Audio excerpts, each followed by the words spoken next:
I began to think about policy spaces, not just as a loose term, but after I started reading social geography more, like people like Manuel Castel, and thinking, well, is this how this might work then? Is this, when he's talking about fluidity, fast movements, is this what we are engaged in here? And it was worthwhile reading him, because then you could think about what is a space? Is it an imagined thing? Is it a loose construction? Is it semi-visible but highly effective? What keeps that space working? What are the conditions? What is its boundaries? And so we then got into different descriptive notions, like in this space we will both construct, because we think we are constructing, and enacting European policy in social settings, virtual exchanges, especially virtual exchanges now, by the mid-2000s.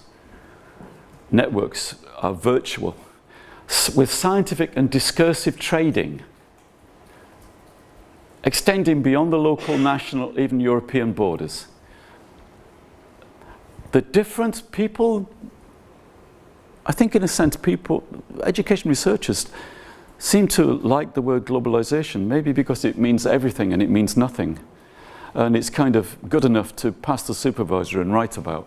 But Europeanization is something slightly different. We are in a common governed space.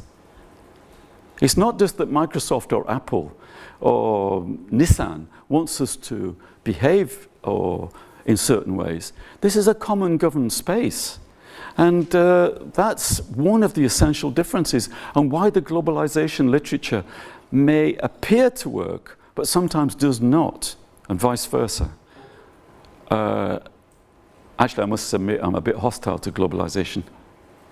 If an English person writes about globalization, they mean what is happening in England, Australia, Canada, New Zealand. Okay, so. And actually, when Australians, very famous ones, they mean the same. So governing is actually in a space of flows, in Castel's term. It's much more fluid and complex and fast-moving than, in my experience of national decision-making, national governing. It's working in a different way, but a way that really seems to work. Of course, anything that involves network means that it's both important but unstable, very unstable. A network is only good as the constant movement within itself, the vibrating idea. It's not, it only needs sometimes a communication problem, somebody dropping out, for the whole thing to stop circulating, for meanings to stop being constructed. They are unstable, but nevertheless, they are a disciplining space, an enabling space. And the key interaction with space is mobilities, which I've not dwelt on, but that's another key European aspect, the mobile space. And it's in that, this new space of learning and movement where people expect things to be working even when they are no longer in their city or their university.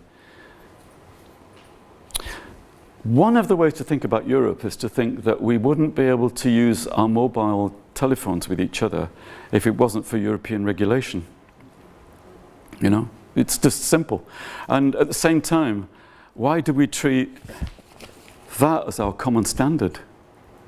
I've still got the original English standard where the paper was about that down here. And we had special places where we put these big long papers, you know.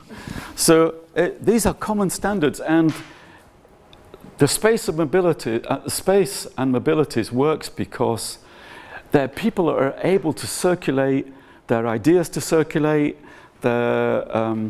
there's a constructions beneath it all that allows this to happen. I have got close European friends.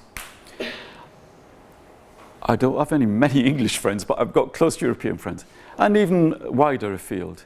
I would write to Lisbon, Stockholm, Berlin, Naples. I would write because those people know me. We feel that we're in a common space. If I ask a question, somebody will answer. When I was starting being in networks and we had emails, you would send an email out and we didn't know what was going to happen. My feeling was that in Finland they'd just read them. It was a text that was coming. And I'd say, later I'd say, what's the answer? And one day we had a French president at Vera, and I wrote a text. He'd never ever replied to a text. But I always felt he's the president and he must always have these texts. I pressed send before it was finished. Immediately I got a reply saying, what do you mean? Why did you stop that email right in the middle? So I thought, yeah, I understand. You've got to know who you're communicating with. Because culturally we also exist in different places, mentally. And so my very dear friend in Finland, I have to do a lot of work to get a reply. If I was next to him, we'd be talking and talking.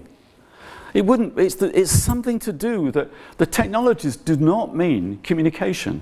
They could mean communication. But what happens is it needs a kind of interpersonal knowledge and trust. That's the thing that keeps the network alive and the mobility continuing.